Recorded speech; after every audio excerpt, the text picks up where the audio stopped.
Olá pessoal, eu sou Lígia Soares e começa agora o programa Ponto de Vista. Hoje comigo está o professor Arim Brito do curso de Serviço Social. O tema de hoje é cidadania e democracia, o que esperar dos dias atuais. É um tema vasto e há muitas considerações a se fazer. Olá professor. Olá, Lígia. Eu gostaria que você explicasse para nós o conceito de cidadania e o conceito de democracia.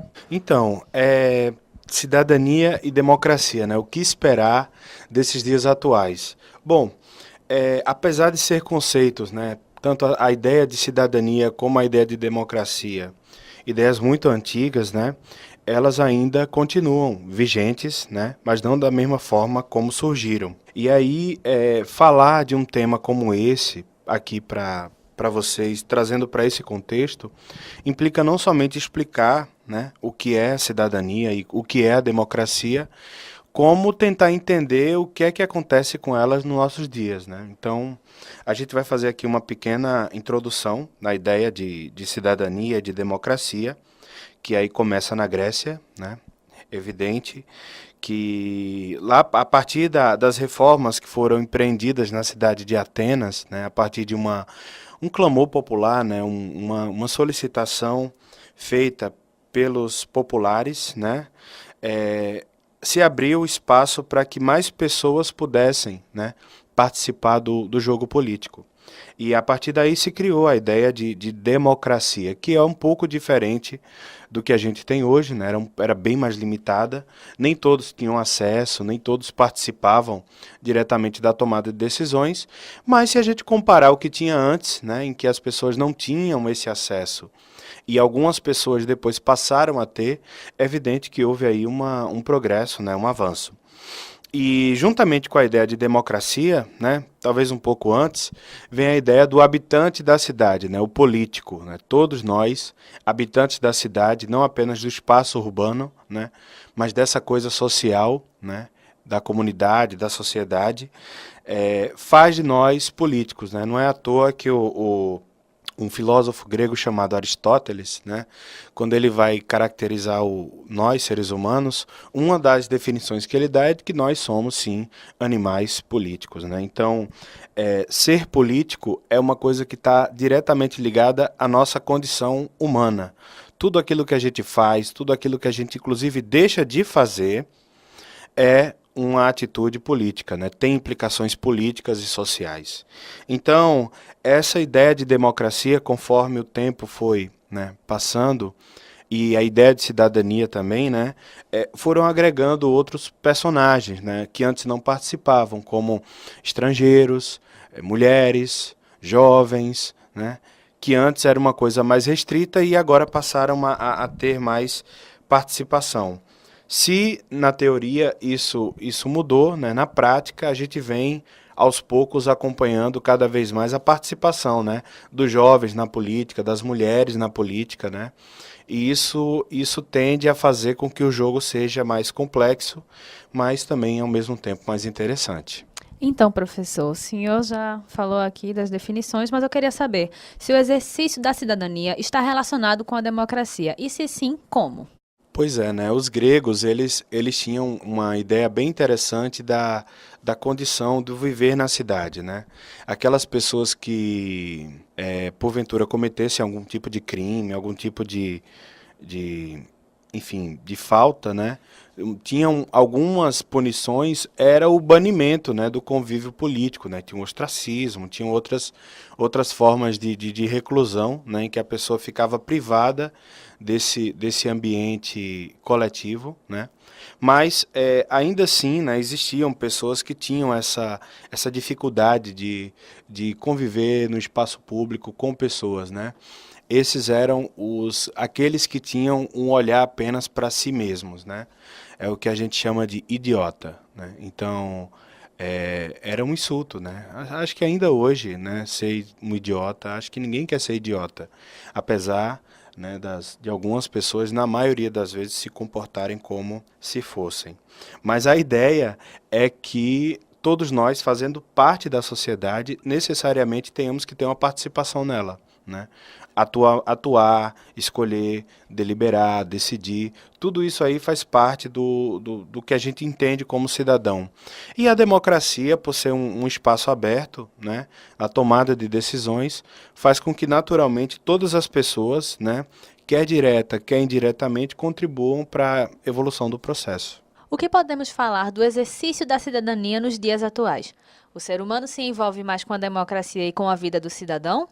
Dizer que as pessoas participam mais hoje, mais do que antigamente, eu não teria uma métrica, uma posição para te dizer se hoje as pessoas participam mais ou menos do que antes.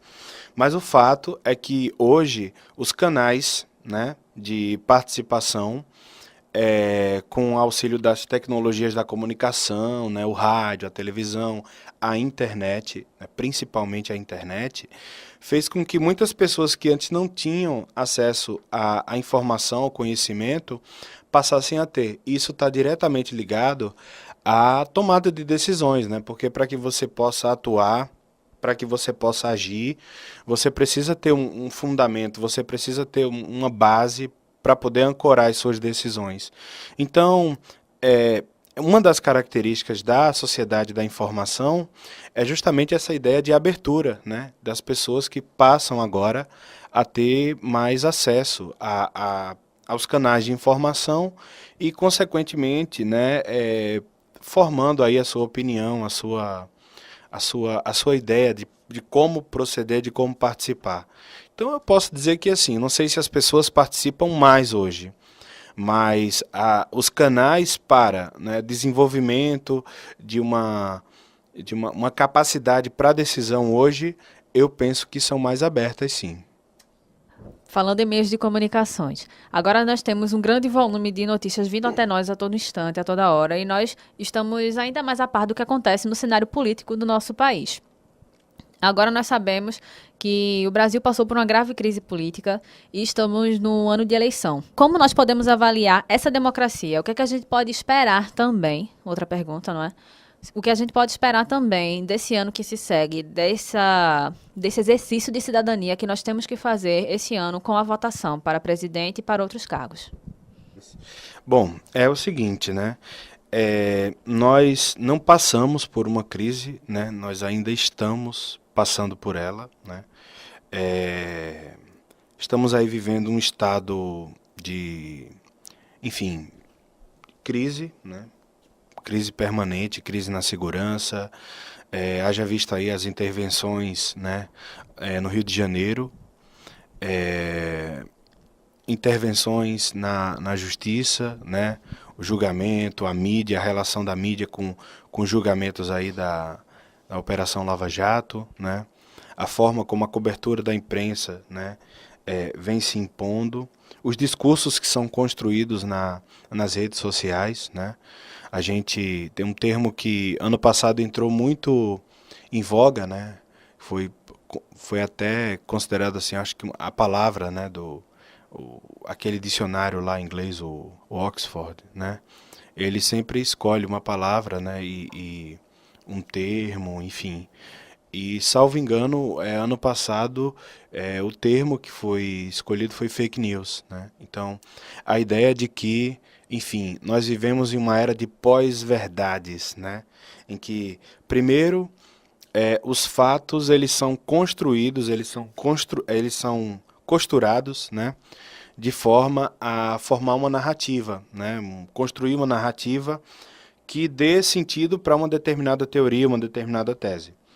E esse ano, né, já é sabido que boa parte da batalha, né, do jogo político, do debate político, vai acontecer nas redes sociais, né, em especial do Facebook, WhatsApp, né, e por aí vai.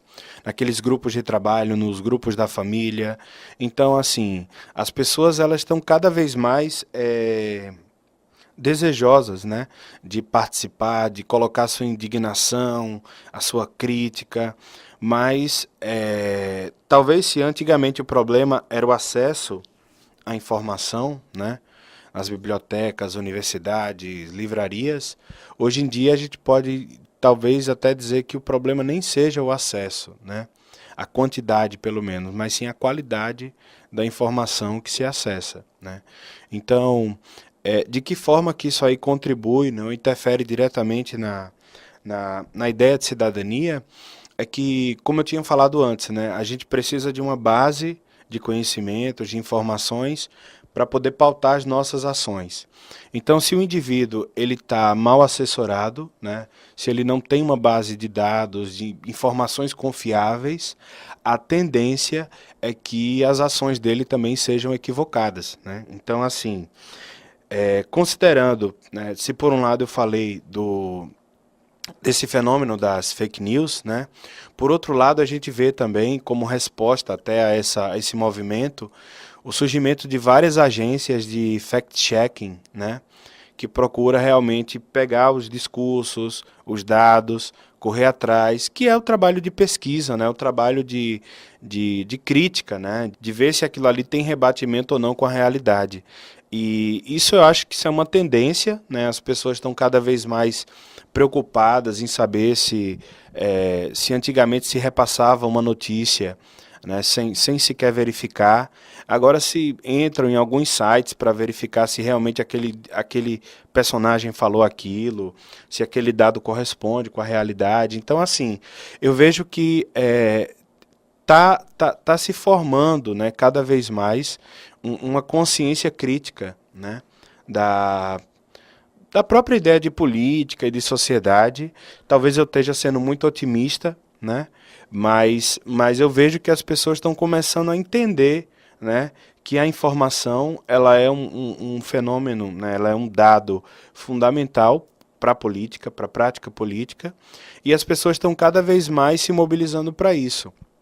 Eu acho que isso é um momento fundamental. Talvez o segundo momento que a gente viu, né, em alguns episódios, talvez não de forma tão espontânea assim, que foram as passeatas, né, as pessoas indo para a rua para reivindicar seus direitos. Talvez agora, com essa formação de uma massa crítica, talvez, as pessoas passem agora a se organizar em coletivos, né, se organizar em grupos, para poder fazer pressão, né, junto às autoridades e ao poder público, né, como um todo. Mas a gente sabe que ainda, né, existem alguns fatores aí, como a questão do poder econômico, né, o poder midiático, que as investigações, né, mostraram que está na mão dos investigados, né? Então uma batalha um pouco injusta, né? A gente fala do grande problema hoje ser da corrupção, e se fala da corrupção e da violência e da criminalidade, mas quase sempre o que aparece, ou pelo menos o que a gente vê de fato sendo julgado e investigado e denunciado, são os pequenos atos de corrupção, né? Os grandes começaram a aparecer, mas a população ainda não sentiu, né, que de fato houve uma justiça, né, uma reparação disso aí. Então, a tendência, né, é que daqui a algum tempo, né, a gente está falando em eleição, talvez a gente ainda sofra, né, acho que sofrer não é a palavra mais indicada, mas talvez a gente ainda, enfim, sinta um pouco desses refluxos, né, dos anos anteriores, de 2013 para cá. Talvez agora isso seja mais evidente nas eleições. Mas a tendência, né, talvez não para essa, mas para uma próxima, é que cada vez mais as pessoas se empoderem, né, com essas informações, esses instrumentos, e passe aí realmente a fazer uma cidadania ativa, né, que é o que a gente espera. Passando agora para a última pergunta do programa, sobre os princípios de cidadania. As leis mudaram muito desde o início da democracia na Grécia. Será que a gente ainda tem uma visão de como isso será no futuro? Porque nós vemos muitas leis sendo aprovadas, muitos assuntos sendo colocados em pauta tanto pela sociedade quanto pela política e pelos representantes que o povo coloca no poder. Podemos dizer que o sentido de cidadania para a gente ainda vai mudar muito? Boa pergunta, Lígia, porque a tendência, de fato, né, é que esse jogo ele tenda a se tornar mais complexo, como eu falei antes. Lá na Grécia, quando se pensou assim sobre a condição do cidadão, né, existiam três bases fundamentais, que era a isonomia, né, todos eram iguais perante a lei, a isocracia, né, todos tinham o mesmo acesso aos canais de poder e de votação, e a isegoria, né? A questão da palavra, né? A vez e a voz de poder discursar, né? Os cidadãos eles tinham, né? Esses direitos garantidos. Quem não era cidadão, aí já não tinha, né, totalmente esses direitos assegurados. O fato é que, como o papel, né, a figura do cidadão, ele foi sendo ampliado com o passar do tempo, então mais pessoas, né, hipoteticamente, passaram a ter o mesmo tratamento perante a lei, o mesmo poder de tomada de decisão e o mesmo direito à voz, né, ao discurso na praça pública, na ágora, né? Se a gente for pegar somente esses três fundamentos e trazer para os dias atuais, a gente vê que existe uma cidadania, né, ou pelo menos uma ideia de cidadania desejável, né, mas que na prática ela não se sustenta. Quando você pega, por exemplo, a ideia de que todos são iguais, né, todos são tratados da mesma forma perante a lei, né. Existe um sentimento popular de que, bom, infelizmente, pobres e ricos, para ficar somente nessa dicotomia, né, não têm o mesmo tratamento perante a lei. Né. Se a gente for expandir um pouco mais e pegar a ideia de poder de decisão, né, de voto, aí tem um texto clássico, né, aqui da história do Brasil, né, que é um livro que fala sobre o fenômeno do coronelismo, né, coronelismo, enxada e voto, onde se fala, né, como é que eram as práticas dos coronéis antigamente, né, de encher um ônibus, uma carreta, enfim, alguma coisa para levar as pessoas do campo para a cidade e todos votassem, né, em quem eles ordenavam, né, em que eles sugeriam. Então a ideia daquele coronelismo que existia antigamente, ainda hoje existe de certa maneira, né, nos grupos, né, nas empresas e instituições religiosas, né? Existe essa. As pessoas, apesar de se negarem a falar de política, elas estão fazendo política. Então, quando você vê, por exemplo, em alguns vídeos, né, no YouTube, enfim, na rede social, a gente vê, né, em cultos em que padres ou pastores falavam abertamente sobre a preferência por um candidato A, B ou C, né? Então ali estava usando o espaço para fazer política. Não estou questionando nem criticando, né, a atitude, mas eu estou mostrando como uma pessoa dessa tem um poder de discurso que um cidadão comum não tem, né? Então isso acaba desequilibrando um pouco a balança. Sem falar na questão do poder, né, do poder econômico, né? O cidadão comum, todos nós temos um voto. O ignorante, ao doutor, todos nós temos um voto. Mas a capacidade, né, que algumas pessoas têm, né, ou alguns grupos têm, de poder mobilizar massas para a tomada de decisão é muito grande. Então a gente vê que se pegar somente aqueles princípios, a gente vê que hoje eles existem, pelo menos em teoria, né, mas que na prática, infelizmente, não acontece como deveria.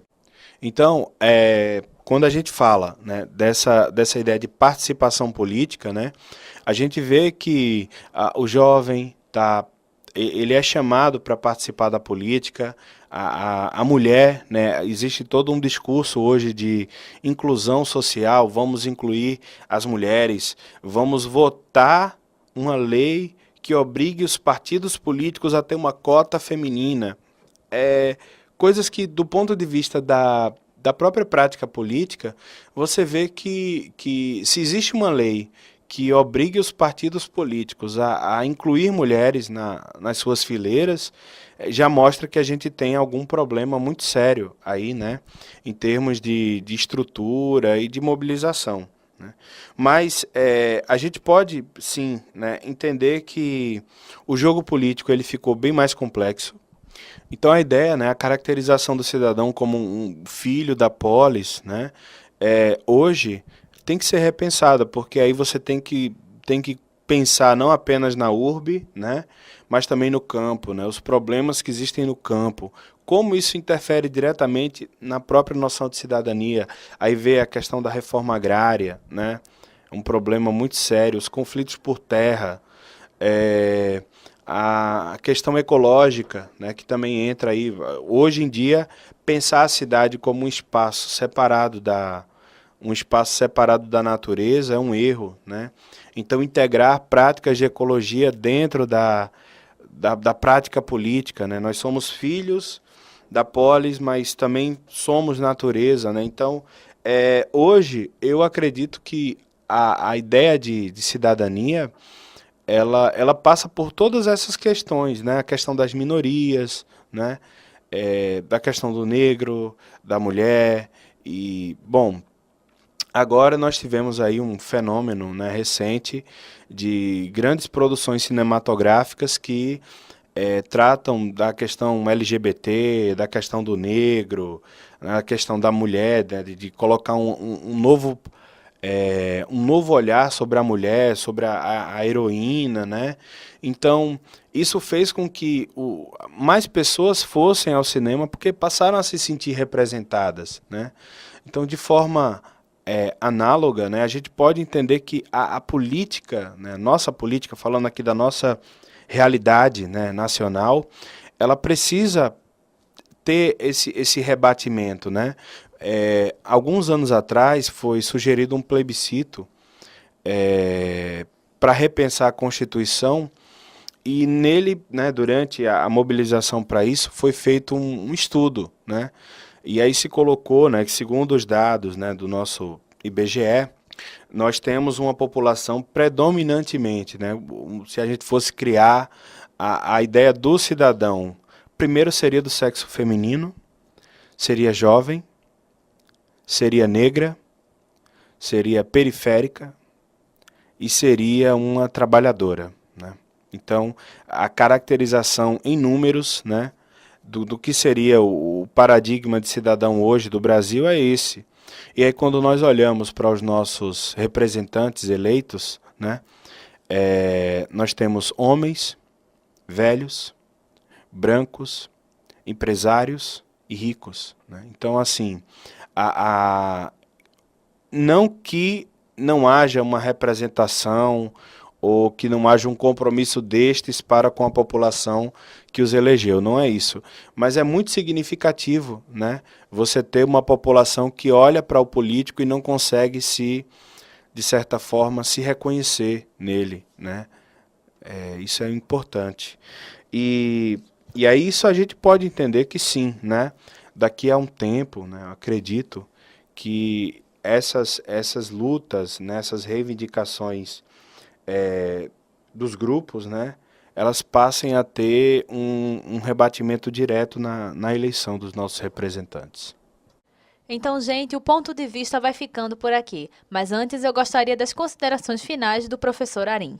Bom, gente, então, como falei, né, aqui durante essa pequena apresentação, todo o discurso sobre cidadania e democracia gira em torno da ideia de participação, né? Então, é imprescindível, né, que não apenas nós participemos das decisões, né, mas que busquemos, dentro dessa participação, se municiar o máximo possível de informação, né, de boa informação, né, de procurar canais viáveis, né, que a gente possa, de fato, confiar, né, em dados que sirvam de base para a nossa tomada de decisão, para que a gente, de fato, possa ver, né, na sociedade aquilo que a gente tanto almeja, né, as conquistas, o respeito à lei, né, a questão da ordem, da segurança, da oportunidade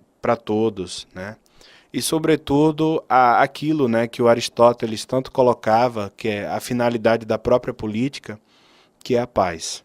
Obrigada, professor, pelas suas considerações e eu espero que você tenha gostado do programa de hoje. Para ouvir este e muitos mais, basta ir no nosso SoundCloud, no @Rádio Web Uninasal. Um abraço e até o próximo programa.